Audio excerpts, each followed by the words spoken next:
В ходе посещения Кантышевской участковой больницы, где оборудовано 57 инфекционных коек, премьер пообщался с медперсоналом, осмотрел палаты и пищеблок. Руководитель регионального Кабмина убедился, что медицинское учреждение полностью обеспечено лекарствами, средствами индивидуальной защиты и полноценным питанием. В период перепрофилирования больницы привлечены опытные реаниматологи из ИРКБ. Также Владимир Сластенин проехал в Назрановскую районную больницу, которая первой приняла на себя удар от коронавируса, и ознакомился с текущей работой учреждения. Вы знаете, что мы начали готовиться заранее, наверное, самой первой в стране. А на сегодняшний день у нас находится, под наблюдением на самоизоляции порядка 1200 человек.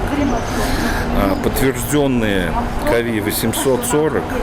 И на излечении во всех больницах, 5 больницах, находится 516 человек. По рекомендациям Всемирной организации здравоохранения для нашего населения, количество нашей республики, должно было подготовлено 253 койки.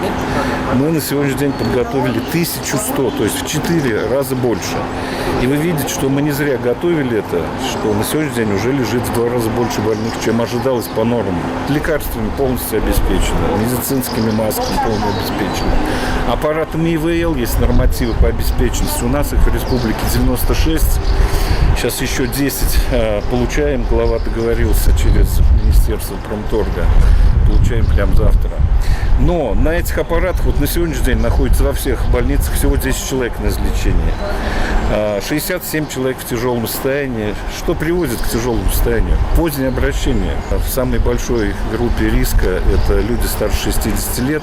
Если вы возьмете список из 26 погибших в нашей республике, там практически всего 2 молодых человека 67-68 года. Остальные люди 44-го, 39-го, 54-го, 57-го года. Поэтому просьба особенно к жителям именно этого возраста больше изолироваться, больше находиться дома. И, конечно, не затягивать болезни, не заниматься самолечением. У нас достаточно коек, обращаться в скорую помощь и попадать сюда. Потому что с такой проблемой мы столкнулись, мир столкнулся впервые. У нас никогда не было, чтобы в одной поликлинике лежала больница 300 человек или 200, хотя у нас резервы в каждой еще по 100. И вы знаете, мы открыли еще дополнительно и в Малгобеке, и в Сунже. Сейчас поправили мы и по количеству питания, и по калорийности. Нет этих вопросов. Поэтому все вопросы Министерством здравоохранения решены. Поэтому, наверное, остается одна просьба быть более терпимыми друг к другу. Тем более сейчас идет священный месяц Рамадан.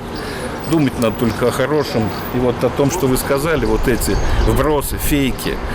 Вы понимаете, когда есть общая беда, надо объединяться, а не расходиться по этим разным направлениям и говорить, что это плохо, это хорошо. Попробуйте, придите здесь поработать, походите в этом костюме 12 часов. Они приходят, все наши медики, и живут здесь 14 дней. Понимаете, как это сложно.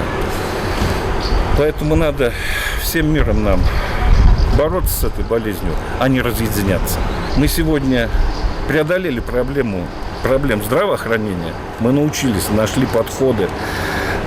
Сейчас выходит на первое место проблема социальная. Люди не работают уже 3-й месяц. У людей нет зарплаты, нет дохода. Поэтому, видите, глава предпринимает какие меры. Те 5000 с лишним гуманитарной помощи, которые развезли малоимущим. В этой ситуации было дано поручение сейчас вице-премьеру Амриевой Мариан Султан главой организовать работу именно социальных выплат. Поэтому надо на местах это все узнавать. Главам нашим мы все объяснили, как работать. Поэтому на первый план выходит сейчас сохранение этой социальной стабильности. Министр здравоохранения Зарема Альянова проинформировала премьера о том, что федеральные дополнительные выплаты за особые условия труда и повышенную нагрузку доведены до республиканских больниц и будут выплачены медицинским работникам по окончанию майских праздников. Во всех больницах имеется запас лекарственных препаратов, который постоянно восполняется и пополняется. Естественно, что идет лечебный процесс, естественно, что больные лечатся.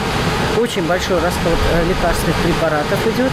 И, конечно же, главные врачи это все регулируют и контролируют их Министерство здравоохранения. Еще хотела бы сказать по дополнительным выплатам федеральным, которые должны получить медицинские работники. Очень много вопросов по этому поводу. Объясняю, что расчетная потребность на все эти выплаты была передана в Министерство финансов 29-30 апреля. Министерство финансов доводит лимиты в казначейство и в Министерство здравоохранения. После этого деньги переводятся на счет медицинских организаций. Только медицинская организация занимается начислением и выдачей этих средств. Поэтому сегодня, по окончании майских праздников, все средства, которые предназначены для медицинских работников, их главными врачами, их руководителями этих учреждений будут доведены до всех медицинских работников. Министерство здравоохранения не занимается начислением и выдачей этих средств. Я бы хотела, чтобы люди это понимали. Есть другие жалобы по поводу того, что главные врачи больницы не проставляют дежурства, не выдают им средства индивидуальной защиты медработникам. Это я тоже читала. Вот сегодня мы проедем по всем больницам, пообщаемся с медицинскими работниками. Хотелось бы, чтобы жалобы были конкретные. Хотелось бы, чтобы человек заявлял о себе и говорил, что вот он такой-то, такой-то. Он жалуется на то, что ему конкретно какой-то человек что-то не довел до него, полагающееся ему.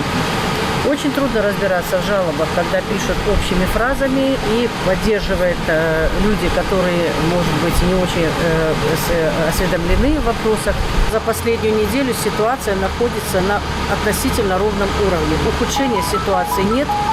Мы уже научились лучше лечить, мы уже освоили схемы лечения. Очень многие люди лечатся дома. Вот это высказывается тоже как и упрек, но я хочу разъяснить, что это не Ингушетия придумала такой метод работы, такую схему работы. Госпитализироваться должны только люди в тяжелом состоянии. Люди в легкой и средней степени лечатся на дому, под контролем участковой сети. Плохо, когда люди не лечатся или проводят самолечение без назначения врача и поступают в тяжелом состоянии. Но когда люди лечатся по назначению врачей, выполняют все, тогда мы видим очень хорошие результаты, и очень многие люди излечились. И это не говорит о том, что Министерство здравоохранения не хочет их госпитализировать. Это такой алгоритм действий, который разработан учеными, Всемирной организацией здравоохранения, Министерством здравоохранения Российской Федерации. Лучше вместе бороться с этой бедой, а не выяснять отношения на площадке интернета с Министерством здравоохранения. Я бы попросила очень всех, пожалуйста, поберегите своих старших. И сегодня у нас уже 8 детей лежит в больнице. Если у нас ранее не было детишек, то сегодня от года до 17 лет 8 детей находятся в детской больнице. Подумайте о том, что детишки очень тяжело перенесут, и взрослые.